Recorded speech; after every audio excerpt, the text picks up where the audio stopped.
Report में और मैं हूं आपके साथ रचना सिंह। बुलेटिन की शुरुआत से पहले एक नजर हेडलाइंस की ओर। बलिया में एआईएमआईएम के कार्यकर्ताओं ने किया जनसंपर्क सदस्यता का आयोजन। कासगंज के मथुरा बरेली मार्ग पर हुई कार और बाइक की जबरदस्त टक्कर। हाथरस में प्रदेश उपाध्यक्ष एके शर्मा का जोरदार अभिनंदन और स्वागत। देवरिया में विधानसभा टिकट के दावेदार अजय सिंह ने कहा किया जाएगा गांव की समस्याओं का निवारण। टीकमगढ़ जिले में पुलिस की मनमानी, आरोपी के खिलाफ नहीं किया मामला दर्ज। और अब खबरें विस्तार से।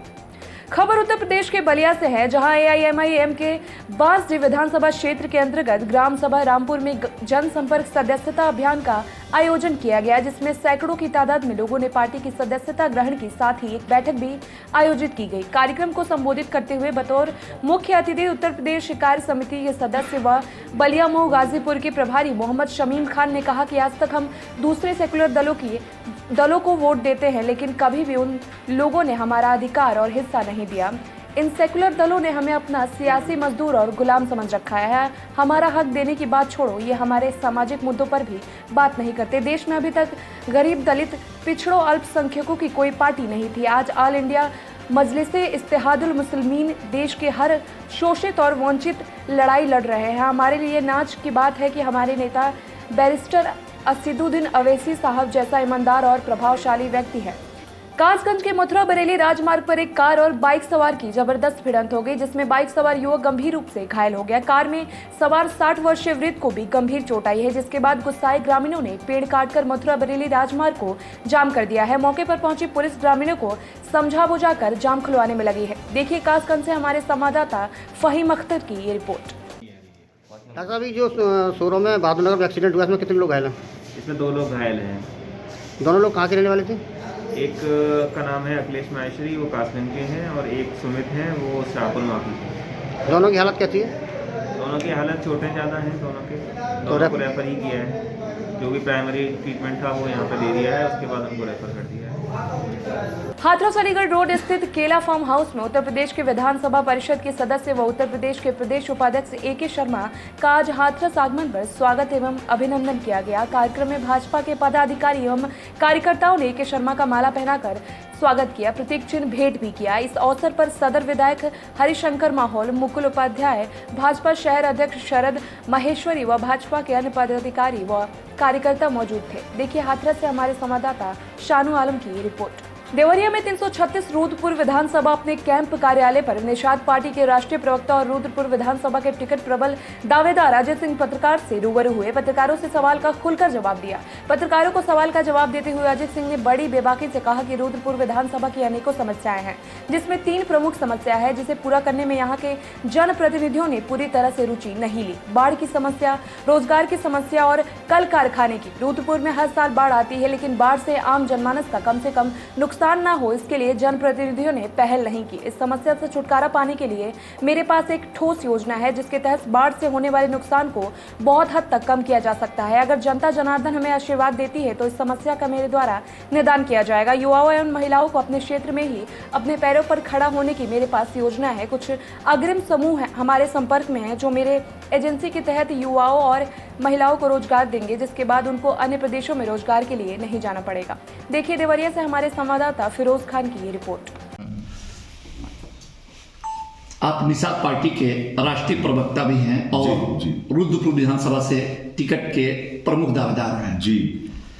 आपको क्या लगता है, क्या संभावना है और क्या मैनिफेस्टो लेके जनता के बीच जा रहे हैं? देखिए, बहुत स्पष्ट है कि भारतीय जनता पार्टी के साथ हम लोग का गठबंधन हो चुका है। गठबंधन में परम आदरणीय डॉक्टर संजय कुमार निषाद जी को एक बहुत ही सकारात्मक और सम्मानजनक सीट पाने की व्यवस्था बनाई गई है।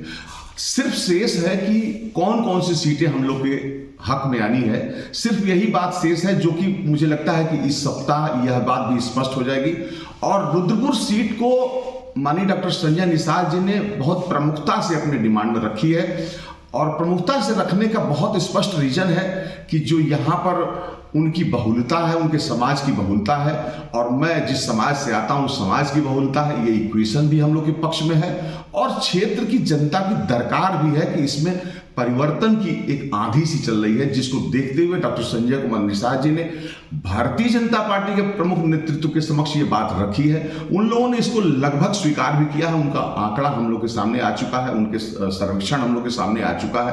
डॉक्टर निषाद ने भी अपनी टीम का सर्वेक्षण अपने इस क्षेत्र में किया है, वह भी बहुत सकारात्मक न्यूज दे रहा है, जिसकी सूचना बहुत जल्द मिल जाएगी। यह सीट हम लोग के पक्ष में आ गई। ग्रसित रहता और हमेशा पीड़ित रहा है, ये हमने देखा भी है। और कोई भी प्रतिनिधि जो चुना जा रहा है शायद इस पर उस तरह ध्यान नहीं दे रहा है जिस तरह देना चाहिए। अगर जनता अगर आपको देती है मत अपना और आपको यहाँ से विधायक कर दे, तो इस समस्या को कैसे हल करेंगे? हमारे पास उसका बहुत ही मजबूत एजेंडा तैयार है। पिछले एक हफ्ते में हम लोग 19-20 गाँव को सर्वे किए हैं, जिसमें से शीतल मांझा आता है, अपना बिरवा आता है, ये सब गांव आते हैं। उन गांवों में ऐसा प्रतीत हो रहा है कि आज़ादी के पहले के समय का हम यहाँ पर जो दृश्य देखते थे वह दृश्य दिखा। सड़कें टूटी थी, घर टूटे थे, तार गिरा हुआ था, फसल टूटी हुई थी। एक भी व्यक्ति ऐसा वहाँ पर कार्य नहीं किया जिससे जनता में पॉजिटिविटी आए। ठीक है, हमारे यशस्वी प्रधानमंत्री जी ने बहुत सारी योजनाएं केंद्र सरकार से राज्यों को दिया है। ये दायित्व होता है लोकल एमएलए का कि उस भेजी हुई योजनाओं को प्रमुखता से उन गांव में लागू कराया, जिससे जनता लाभान्वित हो सके। ऐसा कुछ भी नहीं हुआ है। ये बहुत दुखद है और बड़ा ही निराशाजनक है।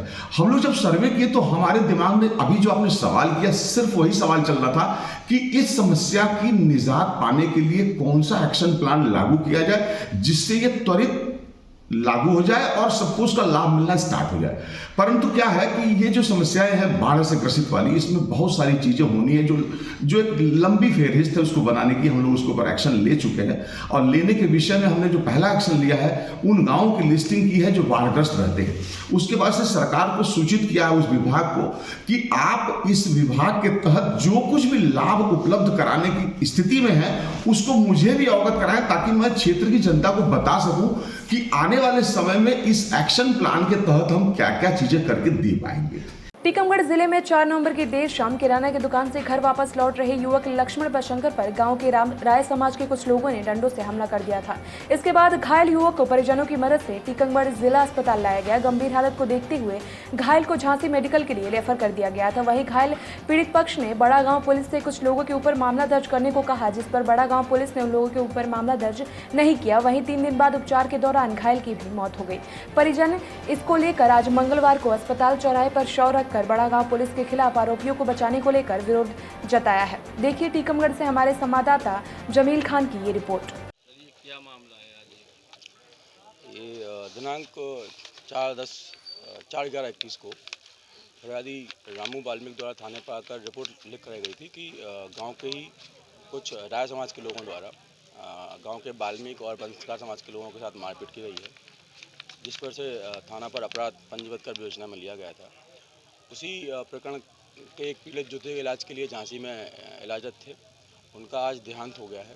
तो उसी पर उनके परिजन इकट्ठे हुए हैं, पोस्टमार्टम हो रहा है। उसके बाद जैसे भी साक्ष्य आते हैं कार्रवाई की जाएगी उसमें। नारायण दास वर्मा नाम है। वर्मा जी बताएं क्या हुआ था लड़की की मौत हुई, कैसे क्या हुआ? देखिए, यह 4 तारीख की घटना है, 4 नवंबर की सुबह 10:30 बजे के समथिंग हमारे बंसकार समाज का ये लड़का, इसका लक्ष्मण नाम है, यह गांव में कोई काम से गया होगा, तो वहाँ पे खंगार समाज के लोगों ने इस लड़के के साथ पहले पैसे ऐसे छीने, दारू वारू के लिए पैसे ऐसे छीने, और छीनने के बाद जब उसने पैसे ऐसे नहीं दिए तो उन्होंने मारपीट की। मारपीट इतनी की उन्होंने कि सीधे वो रेफर होकर वहाँ से यहाँ टीकमगढ़ तक गए। पुलिस प्रशासन ने अपने हिसाब से जो भी कार्रवाई थी वो की है, लगभग बता रहे हैं कि FIR की है। लेकिन हमारी ये सोच नहीं है कि मतलब इतना मारा गया कि यहाँ से झांसी भी रेफर होगा, रेफर होने के बाद वहाँ उनकी मृत्यु होगी, ख़त्म भी हो गया वो लड़का। तो हम ये चाहते हैं कि हमारी समाज के साथ जिस समाज के लोगों ने, खंगार समाज के लोगों ने मारा है, तो हम चाहते हैं इनके ऊपर मुकदमा दर्ज हो और इनको जेल भेजा जाए, और साथ में मृतक के परिवार को आर्थिक सहायता भी उपलब्ध कराई जाए प्रशासन से। हम ये चाहते हैं। और इंडिया रिपोर्ट के इस बुलेटिन में आज के लिए बस इतना ही। आगे की तमाम खबरों को देखने के लिए देखते रहिए इंडिया रिपोर्ट।